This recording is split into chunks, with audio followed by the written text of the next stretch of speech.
Dear students and viewers, Assalamu alaikum. I welcome you all in my YouTube channel, Z Chemistry.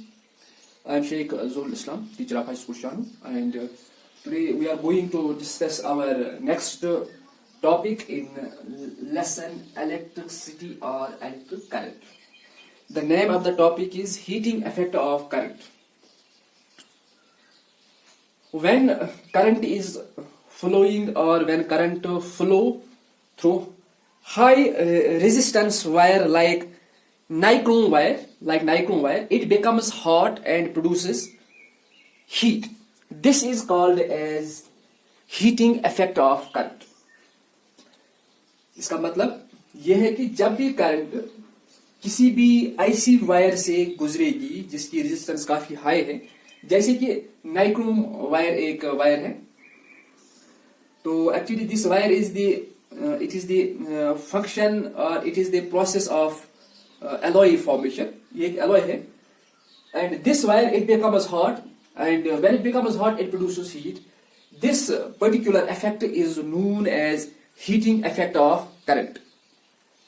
तो यहाँ पे हम ये देखते हैं कि जो रेजिस्टेंस है, रेजिस्टेंस का किसी भी इलेक्ट्रिक सर्किट में या किसी भी इलेक्ट्रिक इक्विपमेंट में या इलेक्ट्रिक सबस्टेंस में वही रोल है जो कि फ्रिक्शन का किस में है, मैकेनिक्स में है.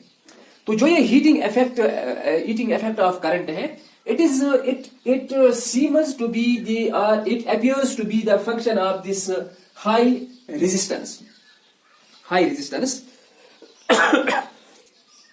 For example, हमारे पास कोई कंडक्टर है that offers resistance to the flow of current. तो इस कंडक्टर में या इस इलेक्ट्रिक सर्किट में कितना वर्क डन लगेगा ताकि ये जो करंट है ये इस सर्किट में एक जगह से दूसरी जगह फ्लो हो सके. तो उस वर्क डन, वो जो वर्क डन है, उस वर्क डन को हम कैसे दिखाएंगे? That work done will be shown as work done is equal to Q into V. यानी जब हम इस करंट को, मीन्स कि हम चार्ज को एक पॉइंट से दूसरे पॉइंट के दरमियान लेंगे, उसके लिए हमें कितना काम हम करेंगे, कितना वर्क डन लगेगा, उस वर्क डन को हम W कहेंगे.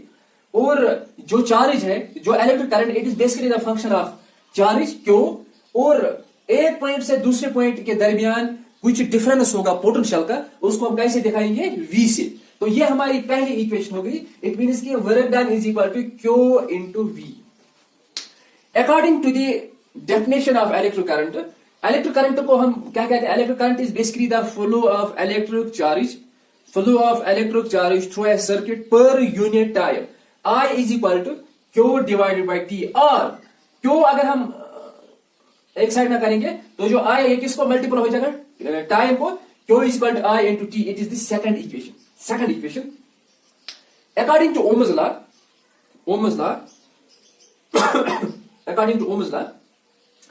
at constant temperature, or we can state that at any temperature, the ratio of potential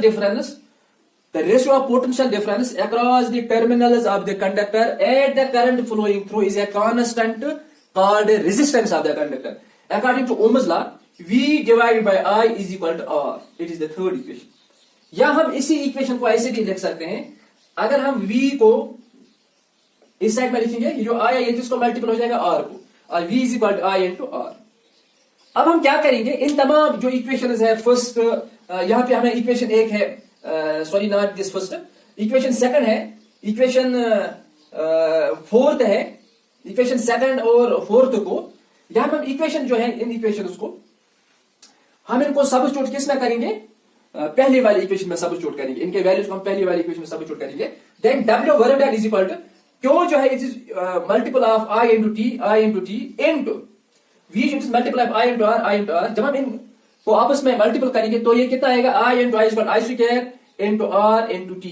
it means के जो वर्क डन यहाँ पे जो लगा, जो ये वर्क डन लगा, जिसकी वजह से हमने इस करंट को किसी इलेक्ट्रिक सर्किट में एक जगह से दूसरी जगह पहुंचाया, This work done is equal to square of the current flowing through the conductor, resistance offered by the conductor, and the time for which this current flows. और यही work done जो है, this work done actually produces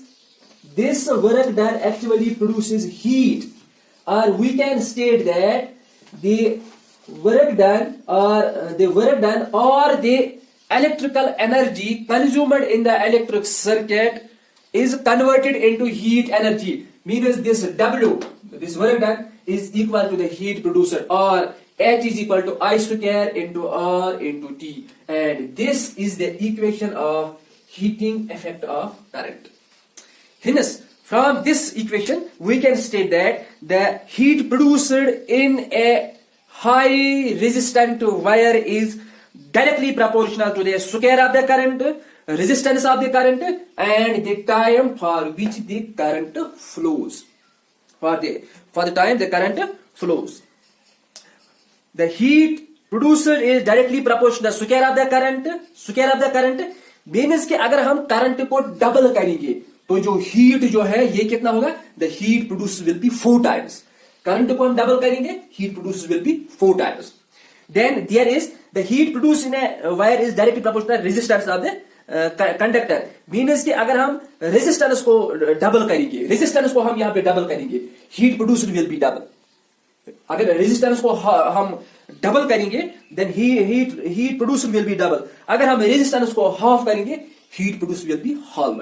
यही वजह है कि जब भी हम रेजिस्टेंस को हम किसी भी इक्विपमेंट में रेजिस्टेंस को अगर हम कनेक्ट करेंगे तो हम रेजिस्टेंस को हमेशा कैसे कनेक्ट करते हैं? We always connect them in a parallel way, not in a series way. क्योंकि सीरीज वे में क्या है कि रेजिस्टेंस डबल होती है, जिसकी वजह से जो हीट प्रोड्यूस है ये भी डबल होती है. या अगर हम देखेंगे जो हमारे पास जो भी इलेक्ट्रिक इक्विपमेंट होता है, लाइक इलेक्ट्रिक फैन होता है, इलेक्ट्रिक फैन में है जो मोटर होता है या जो इसमें जो इलेक्ट्रिक सर्किट होता है, इलेक्ट्रिक सर्किट में जो इलेक्ट्रिक वायर्स होते हैं they are of high resistant wire और they are of dichrome wire. क्योंकि जितना मतलब वहां पे क्या होगा कि जितनी रेजिस्टेंस ऑफर हो जाएगी उतना ही ज्यादा क्या होता है? हीट ज्यादा प्रोड्यूस होता है. That is why these electric fans they become very much hot अगर हम इनको काफी ज्यादा टाइम चलाएंगे.